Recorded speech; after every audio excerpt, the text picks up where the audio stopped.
नमस्कार दोस्तों। स्वागत है आपका आपने यूट्यूब चैनल अपनी कोचिंग पे।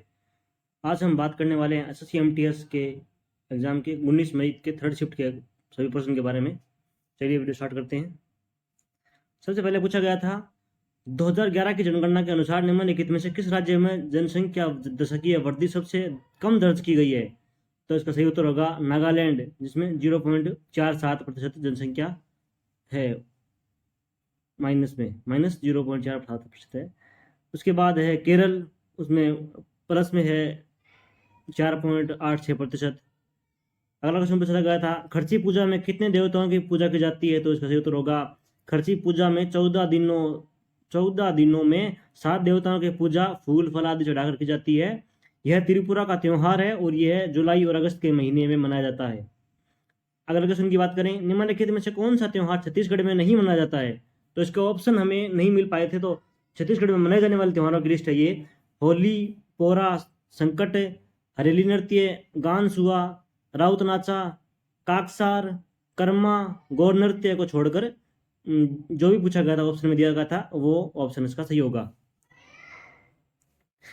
अगले क्वेश्चन की बात करें तो भारतीय संविधान के अनुच्छेद 23 और 24 किससे संबंधित है। तो ये आप सभी जानते हैं, ये क्वेश्चन पहले भी रिपीट हो चुका है, पहले भी आया था, 2 शिफ्ट में पूछा गया है, फिर दोबारा रिपीट हो गया। इसका सही उत्तर होगा शोषण के विरुद्ध अधिकार से। अगले क्वेश्चन की बात करें तो चंद्रगुप्त मौर्य के बाद मौर्य साम्राज्य कहाँ कहाँ से नहीं मौर्य साम्राज्य का अगला सम्राट कौन बना था। तो इसका सही उत्तर होगा वो था बिंदुसार। चंद्रगुप्त मौर्य के बाद उनमें बेटे बिंदुसार ने शासन संभाला। उन्होंने अपने शासनकाल को सफल बनाया। बिंदुसार ने 298 से 272 ईसा पूर्व में शासन किया।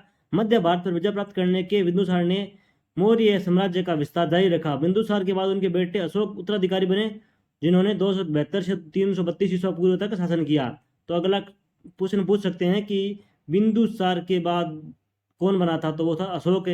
कल पूछा गया था चंद्रगुप्त मौर्य किसने चंद्रगुप्त मौर्य ने किसको मार करके मौर्य की स्थापना की थी। तो वो था घनानंद। मैंने कल आपको बोला था कि मौर्य संस्थापक पूछ सकते हैं। मौर्य का काल से प्रश्न आज ही पूछा गया है, देख लीजिए आप। अगला क्वेश्चन है यूएस ओपन 2022 पुरुष एकल खिताब किसने जीता है। तो उसका सही उत्तर होगा कार्लोस अल्कराज ने। अगला क्वेश्चन पूछा गया था, ये दोस्तों थर्ड शिफ्ट के प्रश्न है, ये ऊपर हेडिंग में फर्स्ट शिफ्ट लिखा हुआ है लेकिन ये थर्ड शिफ्ट के प्रश्न है। अगले क्वेश्चन की बात करें तो ए सुटेबल बॉय उपन्यास के लेखक कौन है। तो इसका सही उत्तर होगा विक्रम सेठ।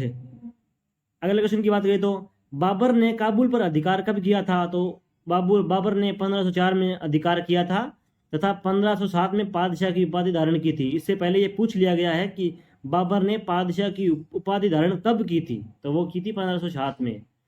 अगला क्वेश्चन है विधवा पुनर्विवाह की स्थापना किसने की थी। तो इसका सही उत्तर होगा ईश्वर चंद्र विद्यासागर ने।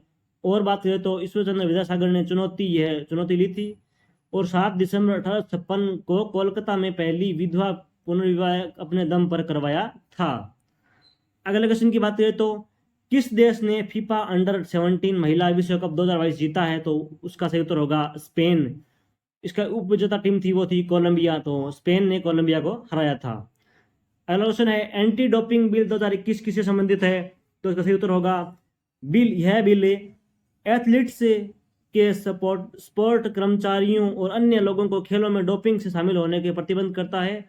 एंटी डोपिंग नियमों के उल्लंघन पर नतीजों को डिस्क्वालीफाई किया जा सकता है, जिसमें मेडल, पॉइंट और पुरस्कार को जब्त करना शामिल है। अगले क्वेश्चन की बात करें तो अलमाटी बांध किस नदी पर स्थित है। तो इसका सही उत्तर होगा अलमाटी बांध उत्तर कर्नाटक में भारत में कृष्णा नदी पर एक जलवायु परियोजना है जो जुलाई 2005 में पूरी हुई। लाल बहादुर शास्त्री बांध, जिसे अलमाटी बांध के भी नाम से जाना जाता है।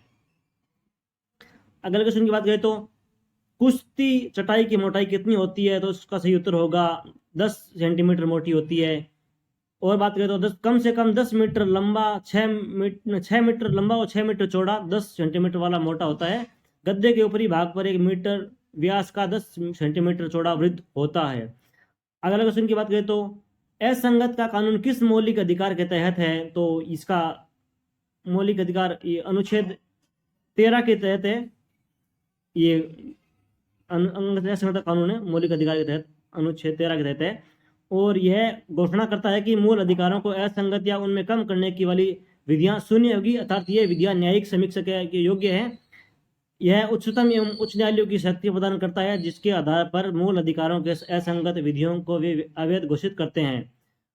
अगला क्वेश्चन पूछा गया था एम जी नडाडे से, कुछ पूछा गया था संबंधित कुछ, तो उसके बारे में बात करते हैं। तो वह सामाजिक सम्मेलन आंदोलन के संस्थापक थे, जिसका उन्होंने अपनी मृत्यु तक समर्थन किया। बाल विवाह, विधवाओं के मुंडन, शादियों की भारी लागत और अन्य सामाजिक कार्यों और विदेशी यात्रा पर जाति प्रतिबंध के खिलाफ अपने सामाजिक सुधार प्रयासों को निर्देशित किया था।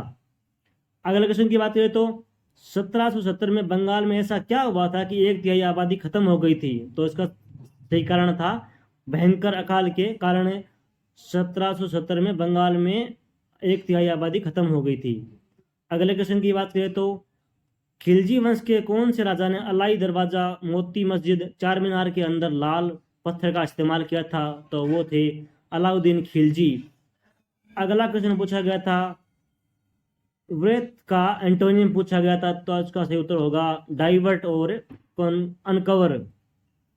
अगला क्वेश्चन पूछा गया था रेड एलेग किससे संबंधित है? तो ये है रोडोफाइटा, रेड एलेग रोडोफाइटा से संबंधित है।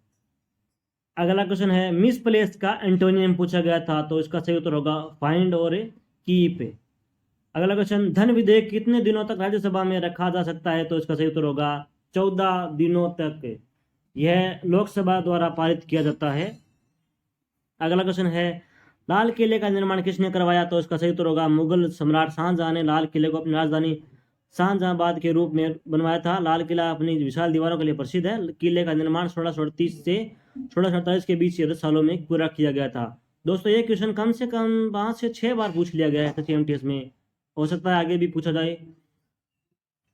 अगला क्वेश्चन है गंगूबाई नृत्यांगना किस राज्य से संबंधित है? तो इसका सही उत्तर होगा कर्नाटक। अगला क्वेश्चन है निम्नलिखित में से कौन सी चीज कृषि में नहीं आती है? ये पूछा गया था, तो इसका ऑप्शन था हेवी इंडस्ट्रीज में ये नहीं आती है। अगला क्वेश्चन है भारत में मुद्रास्फीति को किससे मापा जाता है? तो इसका सही उत्तर होगा थोक मूल्य सूचकांक के द्वारा। अगला क्वेश्चन और last question one nation one fertilisation का उद्घाटन किसने किया? तो इसका सही उत्तर होगा पीएम नरेंद्र मोदी ने।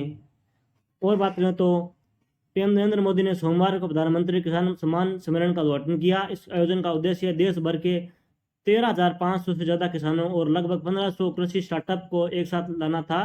कार्यक्रम के दौरान प्रधानमंत्री ने वन नेशन वन फर्टिलाइजेशन योजना का भी शुभारंभ किया था। तो दोस्तों ये था आज के सेगमेंट का वीडियो। अगर आपको वीडियो पसंद आए तो लाइक शेयर और सब्सक्राइब चैनल को जरूर कीजिए। थैंक यू दोस्तों।